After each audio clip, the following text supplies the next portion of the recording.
Hi అండి. ఇవాల్టి వీడియోలో చింత చిగురు పప్పుని ఎలా ప్రిపేర్ చేసుకోవాలో చూపించబోతున్నాను. నోటికి ఎంతో రుచిగా, కారంగా, పుల్ల పుల్లగా ఉండే ఈ చింత చిగురు ఎలా ప్రిపేర్ చేసుకోవాలో ఇక్కడ చూసేసేయండి. ముందుగా ఒక కుక్కర్ తీసుకుని ఆ కుక్కర్లోకి కొద్దిగా ఆయిల్ వేసుకొని తర్వాత ముందుగా శుభ్రం చేసుకున్న కందిపప్పు కానీ పెసరపప్పు కానీ ఇందులోకి వేసేసుకోండి. నీళ్ళని వంపేసి వేసుకోవాలి. ఈ చింత చిగురులో ఎక్కువగా విటమిన్ సి అలాగే యాంటీ ఆక్సిడెంట్స్ కూడా ఉంటాయండి. అంతేకాదు స్కిన్కి చాలా మంచిది. ఇలా చింత చిగురు తీసుకొని మంచిగా శుభ్రం చేసుకోవాలి. శుభ్రం చేసుకున్న చింత చిగురుని కూడా ఇలా ఆ పప్పులోకి అయితే యాడ్ చేసేసుకోవాలి. ఇక్కడ నేను తీసుకున్న పప్పు అయితే కందిపప్పు అండి. మీరు కందిపప్పు అయినా తీసుకోండి, లేదు అంటే పెసరపప్పు అయినా తీసుకోండి. అలాగే ఒక 4 వెల్లుల్లిపాయలు కూడా తీసుకున్నాను. ఇప్పుడు జీలకర్ర కొద్దిగా 1 టీ స్పూన్ తీసుకోండి అండ్ రుచికి తగ్గట్టుగా ఉప్పునైతే వేసుకోండి. కల్లుప్పు తీసుకుంటే రుచికి తగ్గట్టుగా బాగుంటుందన్నమాట. సో ఇంతేనండి ప్రాసెస్ మొత్తం కూడా. ఇప్పుడు ఒకసారి మిక్స్ చేసుకుని ఈ చింత చిగురు మొత్తము మునిగేలాగా వాటర్ అయితే వేసుకోండి. నేను ఇక్కడ 1 గ్లాస్ వరకు పప్పును తీసుకున్నాను అండ్ అర గ్లాస్ వరకు ఇట్లా చింత చిగురు తీసుకున్నాను అనమాట. సో అదంతా మునిగేలాగా 3 గ్లాసుల వరకు వేస్తున్నాను. 1:30కి 1:30 వేస్తున్నాను. అండ్ ఫైనల్గా పసుపునైతే యాడ్ చేసుకొని ఒక 3 లేదా 5 విజిల్స్ వరకు మనము విజిల్స్ పెట్టుకుంటే సరిపోతుంది. నేను ఇక్కడ కందిపప్పు తీసుకున్నాను కాబట్టి ఒక 5 విజిల్స్ పెట్టుకుంటున్నాను. ఇన్ కేస్ మీరు కానీ పెసరపప్పు తీసుకుంటే 3 విజిల్స్ అయితే సరిపోతాయి. ఇప్పుడు ఒక ప్యాన్ తీసుకొని అందులోకి 2 to 3 టేబుల్ స్పూన్స్ వరకు ఆయిల్ వేసుకొని పోపు అయితే పెట్టేసుకోవాలి.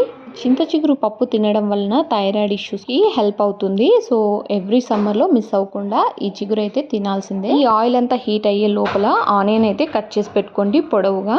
నేను ఇక్కడ ఆయిల్ హీట్ అయిన తర్వాత ఆవాలు అలాగే సన్నగా తురుము పెట్టుకున్న ఉల్లిపాయ ముక్కల్ని కూడా వేసుకోవాలి. పోపు అనేది మనం ఎలా అయినా పెట్టుకోవచ్చండి. ఇందులోకి మనం కావాలంటే ఉద్దిపప్పు అలాగే శనగపప్పు కూడా యాడ్ చేసుకోవచ్చు. బట్ నేను ఇక్కడ అవన్నీ యాడ్ చేయకుండా నార్మల్గా పోపు పెట్టేసుకుంటున్నాను. ఈ ఉల్లిపాయలన్నీ కూడా గోల్డెన్ బ్రౌన్ కలర్ రావాలండి. ఇప్పుడు ఇందులోకి ఒక 3 లేదా 4 వట్టిమిరపకాయలను కూడా వేసుకోవాలి. చాలా మంది పోపులో ఈ వట్టిమిరపకాయలు స్కిప్ చేస్తూ ఉంటారు. వేస్తే ఇంకా చాలా బాగుంటుందండి. ఆల్రెడీ మనము పప్పు వేసుకునేటప్పుడే పచ్చిమిరపకాయలు వేసాం కదా అనుకుంటూ ఉంటారు.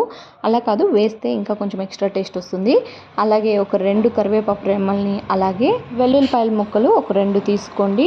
కచ్చా పచ్చగా దంచుకొని వేసుకొని పోపు అంతా కూడా ఇప్పుడు మనం ఆల్రెడీ చేసేసుకున్న పప్పు ఉంది కదా, ఆ పప్పు అయితే ఇలా ప్రెజర్ అంతా పోయిన తర్వాత ఒకసారి మొత్తము కూడా స్మాష్ చేసి కలిపేసుకోండి. నేను ఈ పప్పులో ఉన్న ఎక్స్ట్రా వాటర్ అయితే తీయట్లేదు, ఎందుకంటే పప్పు అనేది కొంచెం పలుచగా ఉంటేనే బాగుంటుంది. ఎందుకంటే నెక్స్ట్ పూట తినేసరికి అది కొంచెం హార్డ్గా అయిపోతుంది కాబట్టి కొంచెం పలుచగా ఉంటే వేడి వేడి అన్నానికి ఈ చింత చిగురు రుచి అయితే చాలా బాగుంటుందండి. అంతేకాదు ఇంకా మిగిలిందనుకో దోశ కానీ ఈవినింగ్ టైంలో కానీ బ్రేక్ఫాస్ట్ టైంలో కానీ ఇలా పప్పు చేసుకుని దోశలోకి అయితే ఈ పప్పు గాన తిన్నట్లయితే ఇంకా అద్భుతంగా ఉంటుంది. ఇంకా ఫైనల్గా ఇలా పోపు పెట్టినాం కదా, సో పోపు అంతా కూడా ఈ పప్పులోకి మిక్స్ చేసేసుకుంటున్నానండి. అంతే, చాలా సింపుల్.